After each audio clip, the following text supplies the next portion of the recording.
నమస్తే, welcome to hit TV. నా పేరు నరేష్. నిన్న ఆర్సీబీ గ్రాండ్ విక్టరీ తర్వాత ఒక అన్ఫార్చునేట్ సంఘటన చోటు చేసుకుంది.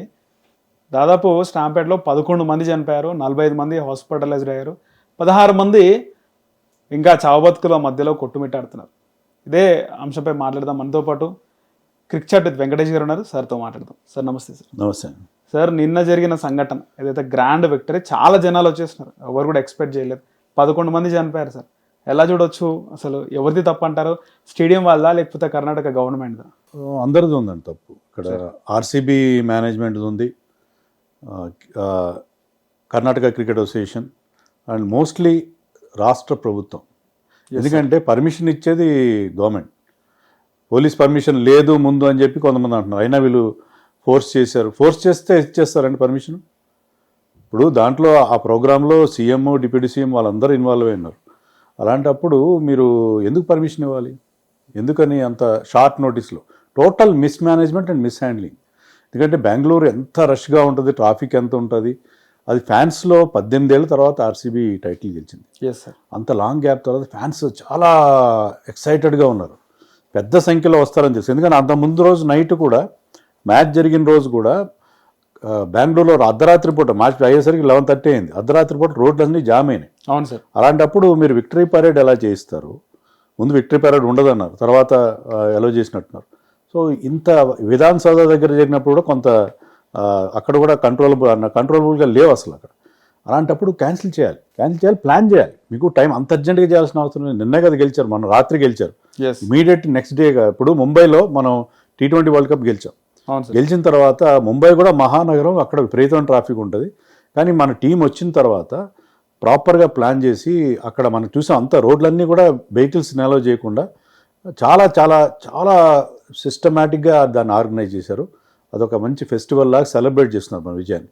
అక్కడ ఎలాంటి అంటువర్డ్ ఇన్సిడెంట్ జరగలేదు ముంబైలో. అలా మీరు ప్లాన్ చేసుకోవాలి, టైం ఉండాలి మీకు. ఆర్సీబీ గెలుస్తుందని ఎవరికి తెలియదు కదా, ఆ రోజు రాత్రి కూడా తెలియదు. తర్వాత 1 డే టైం తీసుకొని బెంగళూరు ట్రాఫిక్ని, తర్వాత క్రౌడ్ కంట్రోల్ చేయాలి.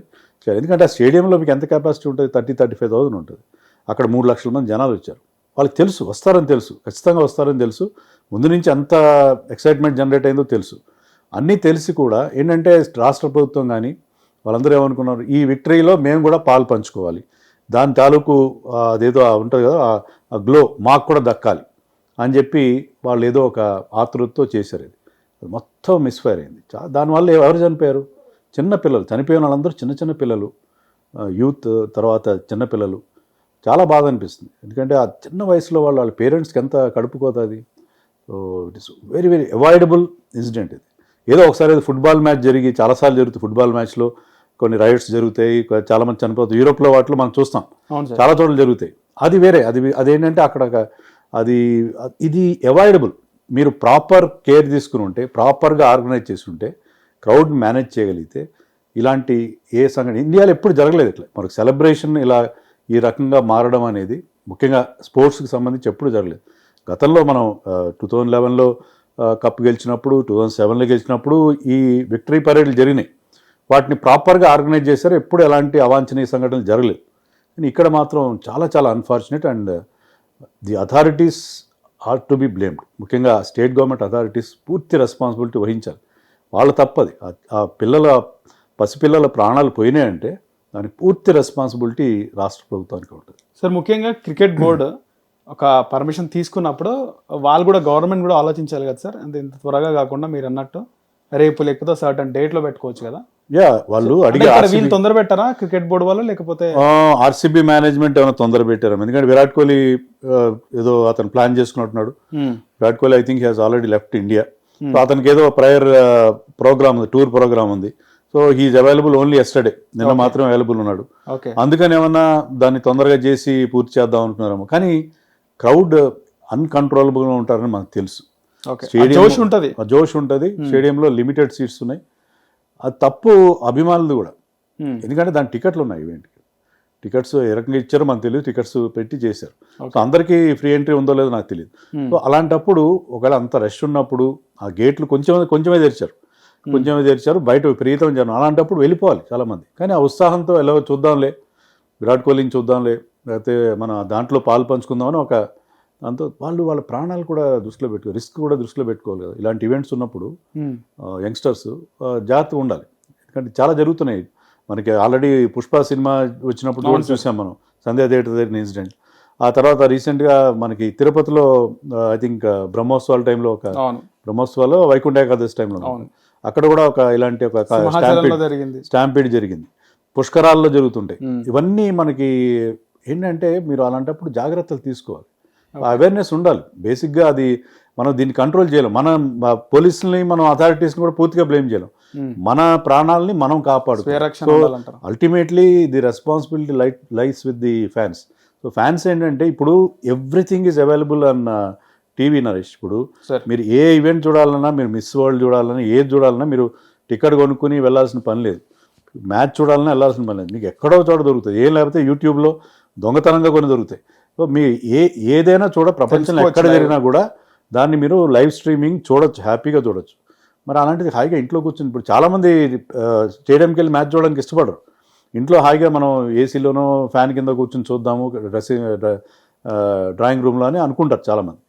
అలాగే ఇది కూడా ఈవెంట్ లాంటివి మీరు హాయిగా ఇంట్లో కూర్చొని చూడండి. మీకు ఎందుకు అక్కడ పోయి ఆ జనసమ్మర్దంలో ఆ రష్లో వెళ్ళి చూడాల్సిన అవసరం ఉంది?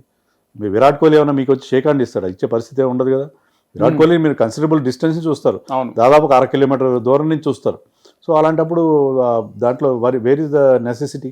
ఎప్పుడు అర్థమవుతుందంటే సార్, నార్మల్గా సినిమా విషయంలో కూడా, క్రికెట్ విషయంలో కూడా అభిమానులు అసలు హద్దులన్నీ దాటుకొని వచ్చేస్తుంటారు. వాళ్ళకి సరైన కౌన్సిలింగ్ ప్రభుత్వం పైన ఉందంటారా, తల్లిదండ్రుల పైన ఉందా? అవేర్నెస్ క్రియేట్ చేయాలండి. ఇప్పుడు ఇలాంటి ఇన్సిడెంట్ జరిగినప్పుడు ఈ ఇన్సిడెంట్స్ని మీరు గతంలో ఏంటంటే మనం సినిమాలకు వెళ్ళినప్పుడు వాటి ముందు న్యూస్ రివ్యూ అలాంటివి ఉండే, దాంట్లో చూపించారు. సో మనకి ఈవెన్ టెలివిజన్లో ఇప్పుడు అంతా కమర్షియలైజ్ అయిపోయింది. మీరు ఇలాంటి అవేర్నెస్ వీడియోలు సినిమాల ముందు అవన్నీ చూపించాలి. ఇలాంటి జరుగుతాయి ఇన్సిడెంట్లు, క్రౌడ్ ఉన్నప్పుడు మీరు వెళ్ళొద్దు. ఎందుకంటే అల్టిమేట్గా మనం ఎవరిని బ్లేమ్ చేయడానికి లేదు. ఎందుకంటే పోలీసులు కూడా ఎంత ఉంటారు, 100 ఉంటారు, లేకపోతే 1000 మంది ఉంటారు. అక్కడ లక్షల మంది క్రౌడ్ని 1000 మంది పోలీసులు ఏ విధంగా కంట్రోల్ చేయగలుగుతారు? ఇంపాసిబుల్. సో అందుకని డెఫినెట్గా the entire thing lies in the awareness. Parents కానీ పేరెంట్స్ అవేర్నెస్ క్రియేట్ చేయాలి. రకరకాల మీడియా సంస్థలు కూడా దాని రెస్పాన్సిబిలిటీ ఉంది, వాళ్ళు కూడా అవేర్నెస్ క్రియేట్ చేయాలి. ఈ క్రౌడ్ ఇండియాలో ఎక్కడైనా మనకున్నదే జనాభా, విపరీతమైన జనాభా ఉంది. ఏ ఈవెంట్ జరిగినా, ఎక్కడ జరిగినా విపరీతంగా క్రౌడ్ వస్తారు. ఆ క్రౌడ్ వచ్చినప్పుడు మీరు ఏ విధంగా మీ లైఫ్ మీరు కాపాడుకోవాలి అనేది, పుష్కరాలు జరిగినా లేకపోతే మరొక ఈవెంట్ జరిగినా. సో మీరు పండగ పూట ఎందుకు గుళ్ళకి వెళ్ళాలి? మామూలు పూట వెళ్ళచ్చు కదా, ప్రశాంతంగా దేవుడిని మొక్కునే అవకాశం. మీరు జనవరి 1st ఎందుకు వెళ్ళాలి, లేకపోతే ఉగాది రోజు ఎందుకు వెళ్ళాలి? అక్కడ గుళ్ళలో కూడా విపరీతం రద్దీ ఉంటుంది. అలా కాకుండా యూ హ్యావ్ టు మీరు అది మన ఆ స్వయం నియంత్రణ అనేది, సెల్ఫ్ కంట్రోల్ అనేది చాలా ముఖ్యం. ఫ్యాన్స్, ముఖ్యంగా ఫ్యాన్స్, సినిమా ఫ్యాన్స్ కానీ క్రికెట్ ఫ్యాన్స్ కానీ ఆ అభిమానం వెరితల్లో వేస్తుంది. దాన్ని కంట్రోల్ చేయాలి. దాన్ని కంట్రోల్ చేయడానికి ఐ థింక్ అవేర్నెస్ ప్రోగ్రామ్స్ చేయాల్సి ఉంటుంది. Sir, coming to final match sir, దాదాపు 18 years తర్వాత ఆర్సీబీ కప్పు గెలవడం జరిగింది. సో కప్పు గెలవడంలో అంటే కీలకంగా అంటే విరాట్ కోహ్లీ అనుకోవచ్చా, లేకపోతే రజిత్ పటిదార్ అనుకోవచ్చా? ఎవరి వల్ల కప్ గెలిచింది అనుకోవచ్చు? ఎంటైర్ టీమ్ కాంట్రిబ్యూట్ చేసింది. ఇప్పుడు మామూలుగా ఏంటంటే మీరు ఒక్క ప్లేయర్ గెలిచేది ఉండదు. మీరు ఆరెంజ్ క్యాప్, పర్పుల్ క్యాప్ వచ్చిన వాళ్ళు ఎప్పుడు ట్రోఫీలు గెలవరు. ఈసారి కూడా orange cap, purple cap Gujarat టైటన్స్కి వచ్చాయి, వాళ్ళు క్వాలిఫైర్ 1 దాటలేదు. సో ఇలాంటి సమస్య ఉంటుంది మనకి. ఏంటంటే మీకు ఒక్క ప్లేయరో లేకపోతే 2 ప్లేయర్స్తోనో గెలవరండి. ఇప్పుడు ఆర్సీబీ ఉన్న ప్రత్యేకత ఏంటంటే I think they played how many matches, 16 matches ఆడారు. దాంట్లో 10 different man of the match వచ్చిన వాళ్ళు ఉన్నారు. సో 10 మంది హీరోస్ని వాళ్ళు ప్రొడ్యూస్ చేయగలిగారు. జితేష్ శర్మకి మ్యాన్ ఆఫ్ ది మ్యాచ్ వచ్చింది, షెపర్డ్కి వచ్చింది, కృణాల్ పాండ్యాకి వచ్చింది, మొదట్లో రజత్ పటిదార్కి వచ్చింది. విరాట్ కోహ్లీ లాంటి, హ్యాజల్వుడ్ లాంటి చెప్పాల్సిన అవసరం లేదు. సో ప్రతి ఒక్కరి కాంట్రిబ్యూషన్ ఉంది. టీంలో ఉన్న ప్రతి ఒక్కరు, మొదట్లో దేవదత్ పడిక్కల్ కాంట్రిబ్యూట్ చేశాడు, తర్వాత మయాంక్ అగర్వాల్ అతని ప్లేస్లో వస్తే అతను బాగా ఆడాడు. హ్యాజల్వుడ్కి ఇంజరీ అయితే ఎన్గీడీ వచ్చాడు, ఎన్గీడీ బాగా పర్ఫామ్ చేశాడు. సాల్ట్ ఆడని టైంలో అతనికి ఇంజరీ అయితే బెతెల్ అనే ప్లేయర్ వచ్చి అతను బాగా ఆడాడు. సో ఎవరైనా వాళ్ళ బెంచ్ స్ట్రెంత్ బాగుంది. ప్రతి ఒక్కరి కాంట్రిబ్యూషన్ అక్కడ మనకు కనిపిస్తుంది. అక్కడ మనం అప్రిషియేట్ చేయాల్సింది వాళ్ళ సపోర్ట్ స్టాఫ్ని కూడా. అంటే వాళ్ళు ఏం చేశారు, వాళ్ళ రోల్ ఏంటో మనకు తెలియదు. వాళ్ళ కోచ్ యాండీ ఫ్లవర్ కానీ, వాళ్ళ పర్ఫార్మెన్స్ కోచ్ ఎవరు మో బాబెట్ అని ఉన్నాడు, ఇంగ్లాండ్ టీంతో కూడా హీ వాజ్ అసోసియేటెడ్. అతను తర్వాత దినేష్ కార్తిక్ యాజ్ ఎ ప్లేయర్గా అతను ఎలా పర్ఫామ్ చేస్తారో తెలుసు. అతని రోల్ చాలా ఉంది. జితేష్ శర్మ కూడా చెప్పాడు, హీఈస్ మై మెంటర్ అని కూడా చెప్పాడు. సో జితేష్ శర్మ 2 అద్భుతమైన ఇన్నింగ్స్ ఆడంటే దాని వెనకాల దినేష్ కార్తీక్ అతనికి ఇచ్చిన మోటివేషన్ ఉంది. సో దినేష్ కార్తీక్ మోటివేట్ చేశాడా, స్ట్రాటజీ ఎవరు, వీళ్ళందరూ రోల్ ఉంది. విరాట్ కోహ్లీ మనకి ముందు ఫేస్ ఆఫ్ విరాట్ కోహ్లీ కనిపిస్తుంది ఆర్సీబీ అనగానే, కానీ ఈసారి they are not dependent and Virat Kohli ఒక సీజన్లో 973 రన్స్ చేశాడు. ఇంతవరకు ఐపీఎల్ ఎవరు అని రన్స్ చేయలేదు, ఆల్మోస్ట్ 1000 రన్స్ చేశాడు. అప్పుడు కూడా వాళ్ళు ట్రోఫీ గెలవలేదు. కానీ ఈసారి అతను చేసిన 600 రన్సే. కానీ ఏంటంటే ప్రతి ఒక్కరి కాంట్రిబ్యూషన్ ఉంది. ఈసారి మెయిన్గా ఆర్సీబీ గెలవడానికి మెయిన్ రీజన్ ఏంటంటే బౌలింగ్. గతంలో వాళ్ళకి ఎప్పుడు they use to concentrate on batting. Okay, వాళ్ళు మంచి బ్యాట్స్మెన్ తీసుకున్నారు. వాళ్ళ దగ్గర ఉన్న డబ్బంతా కూడా మీకు లిమిటెడ్గా ఉంటుంది, మీకు ఆక్షన్ మనీ. వాళ్ళు డబ్బంతా ఎవరికి పెట్టారు, బ్యాట్స్మెన్ పెట్టారు. They use to pick Virat కోహ్లీతో పాటు de Villiers, Chris Gayle, Shane Watson, ఇలాంటి మంచి బ్యాట్స్మెన్ మీద వాళ్ళు అమౌంట్ స్పెండ్ చేశారు. బౌలింగ్ డిపార్ట్మెంట్ ఎప్పుడు వీక్గా ఉండేది వాళ్ళు. ఈసారి ఏం చేశారంటే ఆ ట్రెండ్ మార్చారు వాళ్ళు. ఈసారి వాళ్ళు రిటైన్ చేసుకున్న ప్లేయర్స్ తక్కువ. విరాట్ కోహ్లీతో పాటు రజత్ పటిదార్ అండ్ యష్ దయాల్ మాత్రమే రిటైన్ చేస్తున్నారు. చాలా పెద్ద అమౌంట్తో వెళ్ళారు. బౌలింగ్ని స్ట్రెంథన్ చేస్తున్నారు. హ్యాజల్వుడ్ని మళ్ళీ తీసుకొచ్చారు, భువనేశ్వర్ కుమార్ని తీసుకొచ్చారు. అలాగే వాళ్ళ స్పిన్ బౌలింగ్లో వాళ్ళు చాలా స్మార్ట్ బయింగ్ చేశారు. కృణాల్ పాండ్యా ఎంత బాగా బౌలింగ్ చేస్తారో తెలియదు. కృణాల్ పాండ్యా నుంచి ఒక అద్భుతమైన బౌలర్ని వాళ్ళు రాబట్టుకున్నారు. సుయాష్ శర్మ నుంచి పర్ఫార్మెన్స్ తెచ్చుకున్నారు. సో వాళ్ళ స్ట్రాటజీ మారి బౌలింగ్కి ఎప్పుడైతే మీరు పెద్దపీట వేశారో దే స్టార్టెడ్ విన్నింగ్ మ్యాచెస్. ఎందుకంటే బ్యాట్స్మెన్ ఎన్ని రన్స్ చేసినా లాభం లేదు. ఇప్పుడున్న పరిస్థితుల్లో మీరు 240 చేసినా 250 వేసినా కూడా దాన్ని చేజ్ చేస్తున్న పరిస్థితులు మనం చూస్తున్నాం. Unless and until you have gun bowlers, మీ దగ్గర మంచి బౌలర్స్ ఉంటే తప్ప you cannot win matches. So అందుకని ఈసారి ఆ మేజర్ చేంజ్ వాళ్ళ దగ్గర అదే కనిపిస్తుంది. తర్వాత మిడిల్ ఆర్డర్ కూడా గతంలో స్ట్రాంగ్ ఉండేది. గతంలో ఏంటంటే టాప్ హెవీగా ఉండేది ఆ టీం. మ్యాక్స్వెల్ ఉండేవాడు, విరాట్ కోహ్లీ, ఫాఫ్ డూప్లెసీ, తర్వాత రజత్ పటిదార్. ఆ తర్వాత మొత్తం బ్యాటింగ్ అంతా వీక్ ఉండేది. ఈసారి వాళ్ళు ఫినిషర్లు తెచ్చుకున్నారు, షెపర్డ్ని తెచ్చుకున్నారు, టిమ్ డేవిడ్ని తెచ్చుకున్నారు. అంటే విరాట్ కోహ్లీ ఎప్పుడు మీకు ప్లాట్ఫామ్ క్రియేట్ చేస్తాడు. విరాట్ కోహ్లీ కన్సిస్టెంట్గా ఆడతాడు. మీకు అతను ఒక 10 ఓవర్స్ వరకు మంచి ప్లాట్ఫామ్ క్రియేట్ చేస్తాడు. ఆ రిమైనింగ్ 10 ఓవర్స్ బాగా ఆడాలి. గతంలో వాళ్ళు ఆడలేకపోయారు. ఒక్కసారి విరాట్ కోహ్లీ అవుట్ అయినా, లేకపోతే మ్యాక్స్వెల్ అవుట్ అయినా, ఫ్యాఫ్ డూప్లెసీ అవుట్ అయినా తర్వాత వాళ్ళ ఇన్నింగ్స్ చాలా చేతికలు పడేది. కానీ ఈసారి ఏంటంటే they have taken good finishers. ఇప్పుడు Jitesh Sharma is also finisher. So వీళ్ళు ఒక ప్లాట్ఫామ్ క్రియేట్ చేస్తే దాని మీద వాళ్ళు ఒక పెద్ద స్కోర్ వరకు దాన్ని మంచి ఫినిషింగ్ టచ్ ఇవ్వడం అనేది మనం చూసాం. అది అలాంటి కొన్ని జాగ్రత్త, అంటే ఆ లోపాలు వాళ్ళకి గతంలో, బికాజ్ 17 ఇయర్స్ నుంచి వాళ్ళకి డిసప్పాయింట్మెంట్ ఇది అనేది. 17 ఇయర్స్ నుంచి ఏమేమి మిస్టేక్స్ చేసాం అన్నీ కూడా వాళ్ళు బహుశా వాళ్ళంతా ఇంట్రోస్పెక్షన్ చేసుకొని ఇప్పుడు they have come up with the right combination అని అనిపిస్తుంది. ఓకే, సో చాలామంది కూడా పంజాబ్ గెలుస్తుందని చాలామంది ఎక్స్పెక్ట్ చేస్తారు. సో పంజాబ్ ఎక్కడ మ్యాచ్ ఓడిపోయింది అంటారు? పంజాబ్ ఓడిపోవడానికి వాళ్ళ బౌలింగ్లో నాకు అంత స్ట్రెంత్ కనబడలేదు. ఎందుకంటే చహల్ లేకపోవడం వాళ్ళకి, అంటే చహల్ ఆడే లాస్ట్లో 2 మ్యాచ్లు ఆడి, కానీ చహల్ ఆశించిన స్థాయిలో ఆడకపోవడం. తర్వాత మీకు హర్ష్దీప్ సింగ్ ఫైనల్లో ఫెయిల్ అయ్యాడు. ఓన్లీ గైల్ జేమిసన్ ఒక్కడే ఆ ఫైనల్లో మీకు మంచి బౌలింగ్ చేశాడు. బౌలింగ్లో వాళ్ళకి ఆ పదును అనేది మనకి కనిపించలేదు. బ్యాటింగ్లో కూడా they are dependent on top three మీద ఎక్కువ.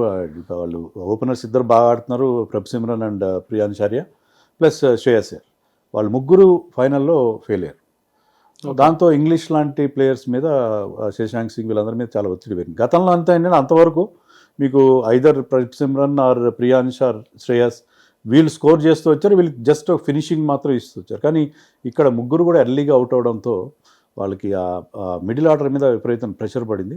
And RCB bowled really well. వాళ్ళు క్యాచ్లు తీస్తున్నారు. ఫిల్ సాల్ట్ పట్టిన అద్భుతమైన క్యాచ్ ఒకటి. తర్వాత కృణాల్ పాండ్యా వచ్చిన స్పెల్, అతను 4 ఓవర్స్ ఆన్ ద ట్రాట్ బౌలింగ్ వేసాడు. ఈ స్టార్టెడ్ ఫ్రమ్ 7th అండ్ ఈ వెంట్ అప్ టు 13. సో వరుసగా 4 ఓవర్లు వేసాడు. ఆ 4 ఓవర్లో హ్యాస్ గివెన్ జస్ట్ 17 రన్స్. ఒకే ఒక బౌండరీ, ఒక 6 వచ్చింది. అది తప్పిస్తే అన్ని సింగిల్స్ వచ్చిన అతను బౌలింగ్. అక్కడ అతను రన్స్ టైట్ చేయడంతో పాటు 2 ఇంపార్టెంట్, ముఖ్యంగా జాష్ ఇంగ్లీష్ చాలా డేంజరస్ ప్లేయర్, అతను అవుట్ చేశాడు. ఇంగ్లీష్ అప్పటికే 4 సిక్స్లు కొట్టాడు. సో అది వాళ్ళకి చాలా క్రూషియల్ అయింది. సో అతను చేసినది. తర్వాత జితేష్ శర్మ ఆడిన ఇన్నింగ్స్, వాళ్ళు చాలా బాగా వాళ్ళ బౌలర్స్ బాగా కంట్రోల్ చేశారు. వాళ్ళ బౌలింగ్లో ఆ పదును లేకపోయినా కూడా బాగా కంట్రోల్ చేశారు. బట్ జితేష్ శర్మ ఆడిన చిన్న క్యామియో 24 రన్స్ ఆఫ్ 10 balls, అది వాళ్ళకి 190 వచ్చేలాగా చేసింది. సో మీరు ఫస్ట్ బ్యాటింగ్ చేసి 190 ఎప్పుడైతే చేస్తారు ఫైనల్లో, మామూలుగా అయితే 190 చేంజ్ చేయడం చాలా ఈజీ, 200, 220 కూడా చేస్తారు. కానీ ఫైనల్లో చూస్తే మీకు ఆ ట్రాఫీ మీ కళ్ళ ముందు కనిపిస్తుంటుంది. మనం అవుట్ అయితే ఏంటి పరిస్థితి అనే ఒక ప్రెషర్ ఉంటుంది. సో ఫైనల్లో చేజింగ్ 190, దాంట్లో ఫస్ట్లో మీకు 1 వికెట్లు పడుతూ ఉంటే చాలా ఇబ్బంది అయిపోతుంది. సో ఆ ప్రెషర్ అనేది దానివల్ల వాళ్ళు ఓడిపోయారు. ముఖ్యంగా శశాంక్ నాగ్ గురించి మాట్లాడుకోవాలి సార్. లాస్ట్ ఓవర్లో 29 రన్స్ ఉంటే 23 కొట్టినాడు, 6 రన్స్తో ఓడిపోయినారు. అది పెద్ద నేను పట్టించుకోనండి అది. ఎందుకంటే ఎందుకు sir? First 2 balls dot balls ఆడాడు. ఇప్పుడు మీరు లాస్ట్ ఓవర్లో when you have to make 29, first 3 balls ఒక బౌండరీ రావాలి. సరే ఫస్ట్ 2 balls రాలేదు, ఓకే, డాట్ బాల్స్ అయినాయి. తర్వాత అప్పుడు ఎన్ని ఉన్నాయి, 29 రన్స్ ఉన్నాయి. 29 రన్స్ నార్మల్ సర్కమ్స్టాన్సెస్లో మీరు చేయలేరు. ఎందుకంటే 4 6లు కొడితే ఎంత వస్తుంది మీకు, 24 వస్తుంది. సో అప్పుడు హ్యాజల్వుడ్ ఏం చేశాడు, అతను చేయాల్సిన పని ఏంటంటే వైడ్లో నో బాల్స్ వేయకూడదు. సో అతను ఏంటంటే జస్ట్ బాల్ అంటే తన ఫుల్ పేస్ లేకుండా జస్ట్ ఆ బాల్ అక్కడ అంటే వైడ్ వెళ్ళకుండా నో బాల్ వేయకుండా వైడ్ వెళ్ళకుండా అతను జస్ట్ 6లు వచ్చినా పర్లేదు అన్నట్టుగా బౌలింగ్ చేశాడు. ఇతను స్లాట్లో వేస్తే 6లు 4లు కొట్టాడు. సో అది పెద్ద అంతవరకు అతను ఆడిన నాకు మంచి నాకు ఆ 24 రన్స్ పక్కన పెట్టేస్తే 20 ఐ థింక్ స్కోర్ 20 రన్స్. ఆ 20 రన్స్ పక్కన పెడితే అతను ఆడిన మిగతా 30-35 రన్స్ అవి చాలా ఇంపార్టెంట్, చాలా ఫైట్ చేశాడు. 20 రన్స్ నేను అంత ఇంపార్టెన్స్ ఇవ్వను. నేను 6 రన్స్ తేడాతోనే ఓడిపోయారు అని అనుకోవడానికి లేదు. ఎందుకంటే ఫస్ట్ 2 balls ఎప్పుడైతే డాట్ బాల్స్ అయినాయో అక్కడే మీకు ఆర్సీబీ సెలబ్రేషన్ స్టార్ట్ అయిపోయినాయి. They know that unless no ball wide పడితే తప్ప ఓడిపోమని తెలిసిపోయింది. ఫస్ట్ 2 balls డాట్ ఆడడం అనేది కూడా తప్పు కదా అతను. అంటే తప్పు అంటే అతని వల్ల కాలేదు, because Hazlewood bowled so beautifully. So అది అతను అక్కడ 6 పడింటే సార్ బౌండరీ పడితే అప్పుడు ఇప్పుడైనా అంతే. మీకు మీరు 20+ రన్స్ చేయాలి లాస్ట్ ఓవర్లో అంటే మీకు first 2-3 balls are very very important. అక్కడ మీరు ఎప్పుడైతే ఒక బౌండరీ కొడతారో bowler will be under pressure. అలా కాకుండా 2 డాట్ బాల్స్ వచ్చిన తర్వాత బౌలర్ రిలాక్స్ అయిపోతాడు. సో అక్కడ ఫస్ట్ 2 balls డాట్ బాల్స్ రావడం అనేది అది అక్కడ హ్యాజల్వుడ్ మ్యాచ్ గెలిపించి పెట్టాడని చెప్పచ్చు. సో పోస్ట్ మ్యాచ్లో విరాట్ కోహ్లీ ఒక సెన్సేషనల్ కామెంట్ చేసినాడు సార్. ఇంపాక్ట్ ప్లేయర్గా నేను ఆడలేను, ఓన్లీ బ్యాటింగ్ చేయడం నా వల్ల కాదు అనే విధంగా ఆయన మాట్లాడినాడు. అది రోహిత్ శర్మని ఉద్దేశించి మాట్లాడిండొచ్చు అనుకోవచ్చా? అంటే ఇక్కడ పెడార్థాలు తీయడం అండి ఇది. విరాట్ కోహ్లీ చెప్పింది ఏంటంటే పాజిటివ్గా చెప్పాడు. విరాట్ కోహ్లీ ఫీల్డ్లో ఎలా ఉంటాడు, ఒకసారి అనుష్క శర్మ కూడా అన్న కామెంట్ మీకు తెలిసే ఉంటుంది. ఎవరైనా వికెట్ తీసినప్పుడు బౌలర్ కంటే విరాట్ కోహ్లీ ఎక్కువ సెలబ్రేట్ చేస్తాడన్నారు, అంతే కదా. విరాట్ కోహ్లీ వికెట్ పడిన తర్వాత విరాట్ కోహ్లీ రియాక్షన్ చూస్తాం మనం, ఎంత సెలబ్రేట్ అంటే నేను ఎన్ని రోజులు ఆడతాననే దానికి చెప్పాడు అతను. నేను అంటే నా ఫిట్నెస్ ఉండేంత వరకు నేను ఆడతాను, ఇంపాక్ట్ ప్లేయర్గా ఆడలేను నేను. ఇప్పుడు ధోని ఆల్మోస్ట్ ఇంపాక్ట్ ప్లేయర్గా ఆడుతున్నాడు, అంటే అతను కీపింగ్ చేస్తాడు, బట్ బ్యాటింగ్లో అతను ఇంపాక్ట్ ప్లేయర్. లాస్ట్ ఒక 10 balls మాత్రం వస్తాడు. ఆ రకంగా ఆడను నేను ఫిట్గా ఉన్నప్పుడు మాత్రమే నేను ఆడతాను. నేను ఇంపాక్ట్ ప్లేయర్గా వచ్చి ఏదో బ్యాటింగ్ చేసి వెళ్ళిపోవడం అలా చేయను. అది రోహిత్ శర్మ ఉద్దేశించి అన్నట్టు కాదు కదా. రోహిత్ శర్మ కావాలని నేను చేయట్లేదు. Rohit Sharma is also not happy. But team ఏమనుకుందంటే అతను కొద్దిగా స్లోగా ఉన్నాడు అని చెప్పి అతన్ని కూర్చోబెట్టి అది రోహిత్ శర్మను ఉద్దేశించి అన్నాడు అనడం అనేది ఇవన్నీ పిఆర్ ఏజెన్సీస్ ఉంటాయి కదా. ఇప్పుడు ఏమైపోయిందంటే మీరు ఈ నిన్నటి స్టాంపేడ్ విషయం కూడా తీసుకోండి. దాని మీద విరాట్ కోహ్లీ మీద విషం కక్కుతున్నారు సోషల్ మీడియాలో. విరాట్ కోహ్లీ మీద కానీ ఆర్సీబీ మీద కానీ ఇవన్నీ పని కట్టుకుని చేస్తున్నప్పుడు సిఎస్కే ఫ్యాన్ ఆర్మీ అని ఒకటి ఉంది. వాళ్ళైతే విరాట్ కోహ్లీ మీద ఇట్లా బ్లడ్ స్టెయిన్స్ పెట్టేసి విరాట్ కోహ్లీ కప్పు పెట్టుకున్న ఫోటో పెట్టి, అంటే Virat Kohli is not responsible for this. Virat Kohli కొంతవరకు ఇండైరెక్ట్ కావచ్చు కానీ అతని మీద బ్లేమ్ చేయడం ఇవన్నీ అంటే ఇది ఒక రకమైన ఒక క్యాంపెయిన్ అనమాట. కప్పు గెలవగానే కొన్ని ఫోటోలు వచ్చినాయి ఏంటంటే రోహిత్ శర్మ చేతిలో 5 కప్పులు, ధోని చేతిలో 5 కప్పులు. అంటే నువ్వు ఒక కప్పు గెలిచినా ఇది ఒకటే కప్పు, గెలిచిన ఒకటే, మా దగ్గర 5 ఉన్నాయి చూడని చెప్పి. అంటే ఇప్పుడు ఇండియాలో ఏంటంటే ఈ ఫ్యాన్ వార్స్, మన సినిమాల్లో ఈ ఫ్యాన్ వార్స్ ఎలా అయిపోయినాయో, ఒక హీరో ఫ్యాన్ ఇంకో హీరో వాళ్ళని అభిమానంతో పాటు దురభిమానం ఎక్కువైపోయింది. దాంట్లో ఇప్పుడు పిఆర్ ఏజెన్సీస్ కూడా ఉన్నాయి. ఇప్పుడు వీళ్ళందరూ ట్విట్టర్ అకౌంట్స్ అన్నీ కూడా కొంతమంది మేనేజ్ చేస్తున్నారు. వాళ్ళు ఇలాంటి విష ప్రచారం చేయడం అనేది జరుగుతుంది. సో విరాట్ కోహ్లీ అన్న మాటల్ని విరాట్ కోహ్లీ ఎందుకంటాడు అంత ఓపెన్గా, ఎందుకంటే రోహిత్ శర్మ అనే అతను చాలా క్యాజువల్గా చేసిన కామెంట్, దాన్ని అంతా వక్రీకరించి మాట్లాడుతున్నాను. నాకు తెలిసినంత వరకు ఈ నెవర్ టార్గెటెడ్ రోహిత్ శర్మ, చేయాల్సిన అవసరం లేదు. ఇటీవల కాలంలో వాళ్ళిద్దరు రిలేషన్స్ చాలా బాగున్నాయి, ఒకప్పుడు సరిగా ఉండేవి కాదు. ఎందుకంటే వాళ్ళిద్దరు ఒకేసారి రిటైర్ అయ్యారు. వాళ్ళిద్దరు ఇటీవల కాలంలో వాళ్ళ మధ్య చాలా మంచి బాండింగ్ అనేది మనం చూసాం. సార్ 18 years తర్వాత ఆర్సీబీకి కప్ వచ్చింది సార్. ఇప్పుడు ఏమన్నా విరాట్ కోహ్లీ ఈ ఐపీఎల్కి రిటైర్మెంట్ ఏమైనా ప్రకటిస్తారా? రీసెంట్గా T20కి మొన్న చూసుకుంటే టెస్ట్ మ్యాచ్కి రిటైర్మెంట్ ఎందుకు ప్రకటించాలి చెప్పండి మీరు? అంటే అదొక ఫీలింగ్ సెంటిమెంటల్గా మాట్లాడుతున్నారు. అంటే ఎందుకు ఇప్పుడు విరాట్ కోహ్లీ T20 నుంచి విరమించుకున్నాడంటే అక్కడ చాలామంది యంగ్స్టర్స్ ఉన్నారు. ఇండియాలో ఒక్కొక్క స్లాట్కి ఇండియన్ టీంలో 4 మంది పోటీ పడుతున్నారు. ఇక్కడ అవసరం లేదు. ఐపీఎల్లో విరాట్ కోహ్లీ ఉంటేనే ఆర్సీబీకి ఆ బ్రాండ్ ఇమేజ్ అన్నీ ఉంటాయి. రైట్. విరాట్ కోహ్లీ కూడా ఫిట్గా ఉన్నాడు. సో విరాట్ కోహ్లీ ఇప్పుడు 2 ఫార్మాట్స్ నుంచి పక్కకు తప్పుకున్నాడు. అంటే అతను ఇండియాకి ఎన్ని మ్యాచ్లు ఆడతాడు? 1 డే మ్యాచ్లు మాత్రం ఆడతాడు. అంటే ఒక 10 మ్యాచ్లు ఆడతాడు ఇండియా తరఫున త్రూఅవుట్ ద ఇయర్. మిగతా 10 మంత్స్లో 10 మ్యాచ్లు, అంటే నెలకు ఒక మ్యాచ్ తరఫున ఆడతాడు ఇండియాకి. మిగతా టైం అంతా ఖాళీగా ఉంటాడు. 2 నెలలు ఐపీఎల్ ఆడడానికి అతనికి బోల్డ్ అంత ఖాళీ ఉంటుంది. హ్యాపీగా ఫ్యామిలీతో, అతని 2 పిల్లలతో హ్యాపీగా స్పెండ్ చేయొచ్చు అతను. సో ఇప్పుడే 1 డేలు ఎప్పుడో ఉంటాయి, ఒక సిరీస్ ఉంటే ఆడుకుంటాడు. సో అతను రిటైర్ అవకాశం లేదు, క్వశ్చనే లేదు. ఎందుకంటే అతను ఇప్పుడు you cannot imagine CSK without Dhoni. అందుకే ధోని 43 years వచ్చినా ఆడుతున్నాడు. అండ్ ఆర్సీబీ విషయంలో అది ఇంకా ట్రూ. అది వితౌట్ కోహ్లీ మీరు ఆర్సీబీని ఊహించే పరిస్థితి ఉండదు. సో విరాట్ కోహ్లీ నాకు తెలిసినంత వరకు ఇంకా 5 ఏళ్ళు ఆడతాడు. ఓకే. 40 years వరకు ఆడతాడని, 41 వరకు ఆడతాడని అనుకున్నాను. అందుకని అతని ఫిట్నెస్ కూడా ఉంది అతని దగ్గర. అదే అతను చెప్పింది, అదే నేను ఇంపాక్ట్ ప్లేయర్గా ఆడను, అంటే నేను ఫీల్డ్లో పరిగెత్తినగా నా ఫీల్డర్గా నా ప్లేస్ని జస్టిఫై చేసేంత వరకు ఆడతానని అతను ఒక పాజిటివ్గా చెప్పాడు. అంతేగాని అదేదో రోహిత్ శర్మను ఉద్దేశించి చెప్పిన విషయం కాదు. పేస్ ఎయిర్ క్యాప్టెన్సీ గురించి ఏమంటారు సార్ మీరు? Wonderful. It is not an easy thing. 3 different టీమ్స్ని అతను క్యాప్టెన్సీ చాలా తక్కువ పీరియడ్, 3 డిఫరెంట్ టీమ్స్ని అతను ఐపీఎల్ ఫైనల్ దాకా తీసుకెళ్ళడం, ఒక టైటిల్ గెలవడం ఎక్స్ట్రాడినరీ అచీవ్మెంట్. సో అది అతను కేకేఆర్ తరఫున గెలిచినప్పుడు ఆ క్రెడిట్ అంతా గంభీర్కి పోయింది. ఇక్కడ కొంతవరకు పాంటింగ్ పోతుంది. కానీ ఇతను ఆన్ ఫీల్డ్లో తీసుకున్న డెసిషన్స్, ఇతను టీంని నడిపిస్తున్న తీరు, మ్యాన్ మేనేజ్మెంట్ ఇవన్నీ ఉన్నాయి. సో అతని దగ్గర ఖచ్చితంగా బోల్డ్ అంత విషయం ఉన్నదని మనకు అర్థమవుతుంది. He's a very good captaincy material. So అతను చాలా తొందరలో ఇండియా క్యాప్టెన్ అవుతాడు. అట్లీస్ట్ వైట్ బాల్ క్రికెట్లో అన్ని ఫార్మాట్స్ ఆడగలడు అతను. సో అతను క్యాప్టెన్సీకి చాలా స్ట్రాంగ్ క్యాండిడేట్ అని చెప్పి మనం ఎక్స్పెక్ట్ చేయొచ్చు. సో 1 డే ఇంటర్నేషనల్కి క్యాప్టెన్ అయ్యే ఛాన్స్ ఉందంటారు శ్రేయస్కి? ప్రస్తుతానికైతే రోహిత్ క్యాప్టెన్గా ఉన్నాడు. రోహిత్ మరి నెక్స్ట్ వరల్డ్ కప్ దాకా ఉంటాడో మనకు తెలీదు. అలాగే సూర్యకుమార్ T20 క్యాప్టెన్ ఉన్నాడు. సూర్యకుమార్కి అదేం పర్మనెంట్ ఏం కాదు. సూర్యకుమార్ ప్లేస్లో ఈ could be our T20 captain also. అదే క్రికెట్ ప్రేమికులు మీరు, చాలామంది యంగ్స్టర్స్ ఈసారి చాలా బాగా ఆడారు సార్. మీకు తెలిసి మిమ్మల్ని ఆకర్షించిన యంగ్ క్రికెటర్ ఎవరు? యంగ్ క్రికెటర్ అంటే ఇప్పుడు చాలామంది మంచి బ్యాటింగ్ చేయడం మనం చూసాం. Prions Arya is real excellent sir.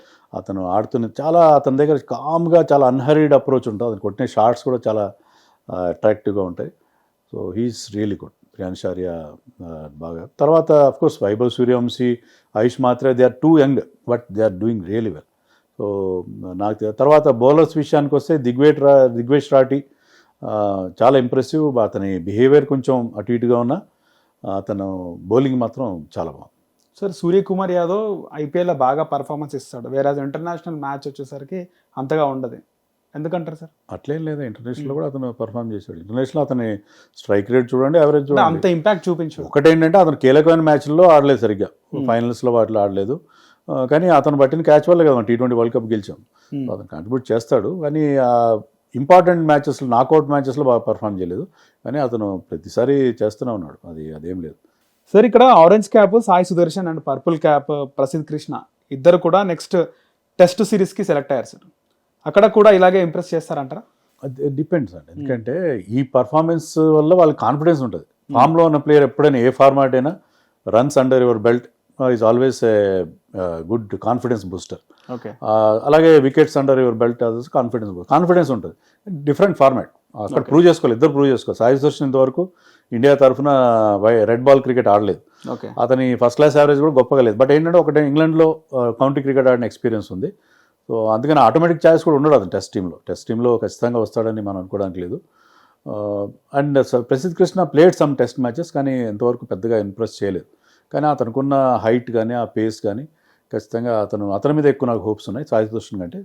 Sai Sudarshan కూడా వాళ్ళు ప్రూవ్ చేసుకోవాలి. వాళ్ళు అన్ఫార్చునేట్లీ సాయి సుదర్శన్ కానీ ప్రసిద్ధ్ కృష్ణ కానీ నెక్స్ట్ రేపటి నుంచి ఒక అన్అఫిషియల్ టెస్ట్ మ్యాచ్ జరగబోతుంది, దాంట్లో ఆడట్లేదు. ఇండియా తరఫున ఆడితే బాగుంటుంది. ఇండియా తరఫున అభిమన్యు ఈశ్వరన్, కరుణ్ నాయర్ లాంటి వాళ్ళు ఆల్రెడీ రన్స్ చేశారు, ధ్రువ్ జురెల్ కూడా రన్స్ చేశాడు. సో వాళ్ళు పెక్కింగ్ ఆర్డర్లో ముందుంటారు to get test place. So Sai Sudharsan automatic ఛాయిస్గా ఉంటాడు టెస్ట్ టీంలో అని అనుకోను. Sir MS Dhoni last match కోసం క్లారిటీ ఇవ్వలేదు, ఇంకా రిటైర్మెంట్ ఏం చెప్తారు సార్? ఎవరేం చెప్పలేరండి. ఎంఎస్ ధోని ఎప్పుడు రిటైర్ అవుతున్న విషయాన్ని ఎవ్వరు కూడా చెప్పరు. అతను ఒక్కడే చెప్పగలడు, అతను కూడా ఎప్పుడు చెప్పడు.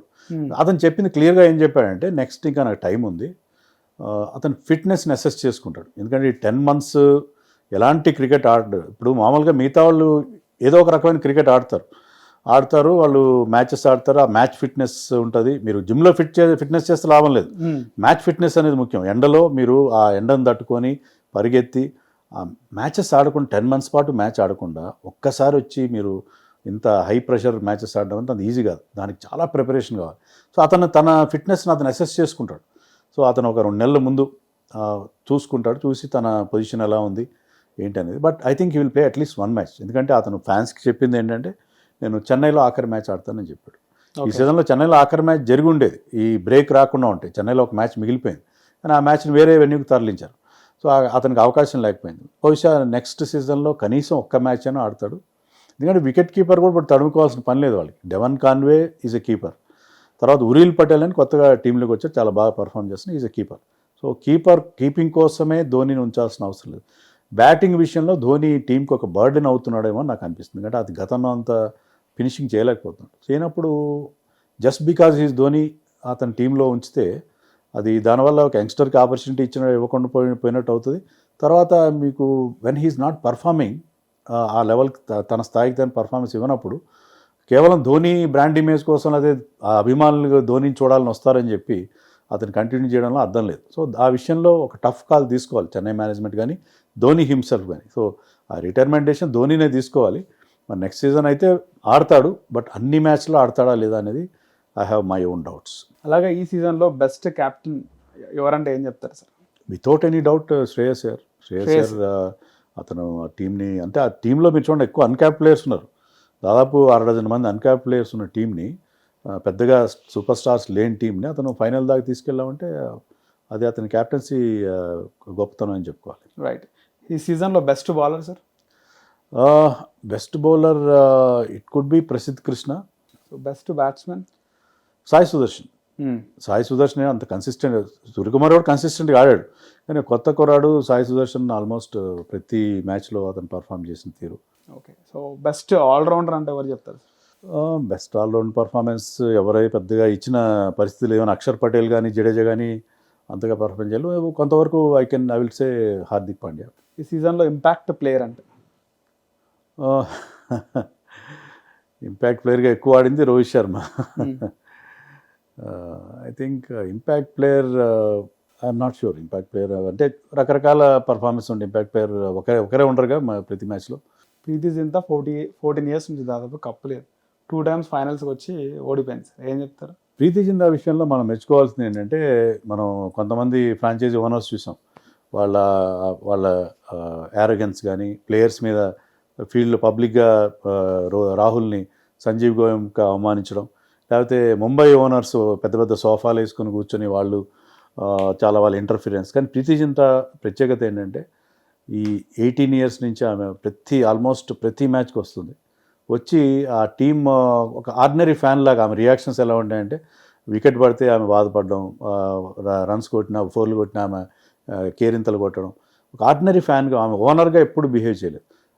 ప్లేయర్స్తో కూడా చాలా చాలా ఫ్రెండ్లీగా, షీఈ్ ఏ బిగ్ స్టార్ అయినా కూడా కొత్త ప్లేయర్స్ని కూడా ఆమె వాళ్ళతో మిగతా ఓనర్స్ ఆమెను చూసి నేర్చుకోవాలి. ప్రీతి జింతా ఆమె ఒక ఆర్డినరీ ఫ్యాన్ లాగా బిహేవ్ చేస్తుంది. So impeccable behaviour. ఓనర్స్ అలా ఉండాలి. నేను టీం ఓనర్ని కదా, నేను నా దర్పం ఎప్పుడు ఆమె దగ్గర కనబడదు. సో దట్ వే ఆమె పాపం ఆమె కూడా చాలా ఎమోషనల్గా ఫీల్ అయింది ఆ టీం ఓడిపోయినందుకు. So let us feel sorry for her, but her behaviour is highly appreciable behaviour. Sir మీ దృష్టిలో ఫ్యాన్స్ అంటే ఎలా ఉండాలి సార్? ఫ్యాన్స్ అంటే బెంగళూరు ఫ్యాన్స్లో అంటే నిన్న ఆ అత్యుత్సాహం ఉండకూడదండి. మేజర్గా ఫ్యాన్స్కి ఏంటంటే అత్యుత్సాహం ఉండకూడదు, దురభిమానం ఉండకూడదు. అభిమానం ఉంటే పర్లేదు. If you're Rohit Sharma fan, be a Rohit Sharma fan. You should not be a hater of Virat Kohli. ఈ టాక్సిసిటీ చాలా పెరిగిపోయింది. టాక్సిక్ కామెంట్స్ పెట్టడం, వాళ్ళకి పేర్లు వడాపావ్ అనడం, చోక్లీ అనడం, ఇలా రకరకాల పేర్లు పెడతారు. మన తెలుగు వాళ్ళు కూడా తిట్టుకుంటారు సార్ ఇన్స్టాలో తిట్టుకుంటారు. మీరు ట్విట్టర్ స్పేస్లో వాటిలో ఫ్యాన్ వార్స్ విపరీతం అయిపోయినాయి. సో మీ అభిమానాన్ని మీ దగ్గర పెట్టుకోండి, వేరే వాళ్ళ మీద దురభిమానం ఎందుకు ప్రదర్శించాలి? అవసరం లేదు. మీరు మీ ప్లేయర్ని బ్రహ్మాండంగా అభిమానించండి. మీ దగ్గర ఆ ప్లేయర్ మీద కొంచెం ఆటోమేటిక్ ద్వేషం ఉంటుంది. దాన్ని వెళ్ళగక్కాల్సిన అవసరం ఉంది.